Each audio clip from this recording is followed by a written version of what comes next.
राधा चाची और दादी के साथ रहा करती थी। सुशीला राधा से घर का सारा काम कराती थी और उसके साथ अच्छा व्यवहार भी नहीं करती थी। एक दिन वह अपने बेटे को खाना खिला रही थी। चाची चाची मुझे भी भूख लगी है, एक आलू का पराठा मुझे भी दे दो ना। चल हट, अभी तो तूने खाना खाया था, रात की 2 रोटी रखी है, ले ले। अभी तो कपड़े भी पड़े हैं, कौन धोएगा उन्हें। राधा उधर से रोती हुई चली जाती है, पर उसकी दादी ने यह सब देख लिया। राधा क्यों रो रही है? दादी ऐसे ही माँ की याद आ गई। तुझे भूख लगी है ना, पराठा खाना है, चल मेरे साथ, मैं तुझे आज पराठे खिलाती हूँ। किसके खाने हैं वो भी बता दे मुझे, मैं तुझे हर तरह के पराठे खिलाऊंगी। सच में दादी? दादी उसे जंगल में एक पेड़ के पास ले जाती है। राधा तू पेड़ पर चढ़ जा। क्यों दादी? इस पेड़ पर एक टोकरी में तवा रखा है, उसे उतार कर ले आ। ठीक है दादी, मैं अभी लेकर आती हूँ। राधा पेड़ पर चढ़ जाती है और ऊपर चढ़कर तवा और टोकरी उतार लेती है। दादी माँ, ये कैसा तवा और टोकरी है? और ये पेड़ के ऊपर क्या कर रहे थे? बेटा, ये जादुई तवा और टोकरी है। इस तवे पर तुम जिस भी तरह के पराठे बोलकर हाथ रखोगी, तुम्हें वैसे ही पराठे बना कर देगा। और ये टोकरी हमेशा इसके साथ ही रहती है। इस तवे से निकलने वाले पराठे इसी टोकरी में रखे जाते हैं। अगर तुम इससे निकले पराठे को कहीं और रखोगी तो वह नष्ट हो जाएंगे। ऐसा भी कभी होता है क्या दादी? आज के वक्त में ये जादू वादू कहाँ होता है भला? तुझे विश्वास नहीं होता ना? चल, मैं तुझे तेरे मनपसंद पराठे खिलाती हूँ। बता, आज तू किस चीज के पराठे खाएगी? आज तो मेरा आलू के पराठे खाने का बड़ा मन है। दादी तवे पर हाथ रखती है और वैसे ही उस पर आलू का पराठा आ जाता है। वो पराठे को बराबर में रखी टोकरी पर रख देती है और टोकरी में से राधा को खाने के लिए कह देती है।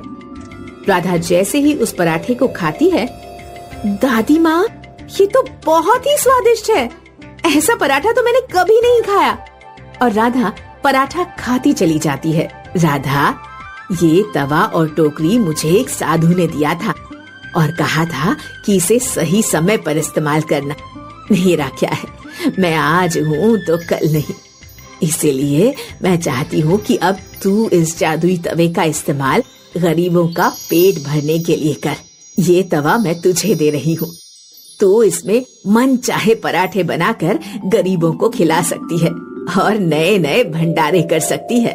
राधा उस तवे को ले लेती है और उससे तरह तरह के पराठे बनाकर गरीबों में बांटा करती थी।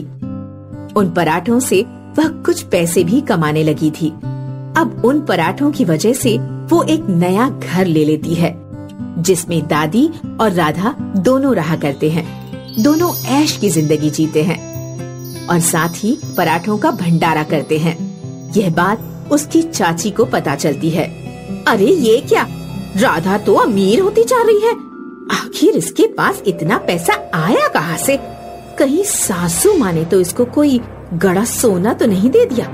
इसका तो पता लगाना ही पड़ेगा। सुशीला रात को ही राधा के घर की ओर चल देती है और खिड़की से झांकती है तो राधा और दादी उस तवे से पराठे बनाकर टोकरी में डाल रहे होते हैं। अरे ये तो पराठे लगते हैं। यहाँ तो और कई तरह के पराठे भी एक ही तवे पर बन रहे हैं। इसमें ना तो आटे की जरूरत है और ना ही मसाले की। ये तो मेरे बहुत काम आएगा। इससे तो मैं बड़ा व्यापार कर सकती हूँ और रातों रात अमीर भी हो सकती हूँ। मुझे तो ये चुराना ही होगा। जब राधा और दादी सोने के लिए चल देती हैं, पीछे के दरवाजे से आकर तवा उठाकर ले जाती है और घर जाकर वह तवे से कहती है, तवा तवा, मुझे गोभी के पराठे खाने हैं। जैसे ही वह बोलती है तो तवे पर कॉकरोच रेंगने लगते हैं। अरे भाई, मैंने तो गोभी के पराठे मांगे थे, इसने तो मुझे कॉकरोच ही दे दिए। चलो, शायद इसको गोभी के पराठे बनाने नहीं आते होंगे। अब आलू के पराठे मांगती हूँ। तवा तवा, मुझे आलू के पराठे खाने हैं। तवा आलू के पराठे की जगह बहुत सारे अंडे दे देता है। अरे ये है क्या?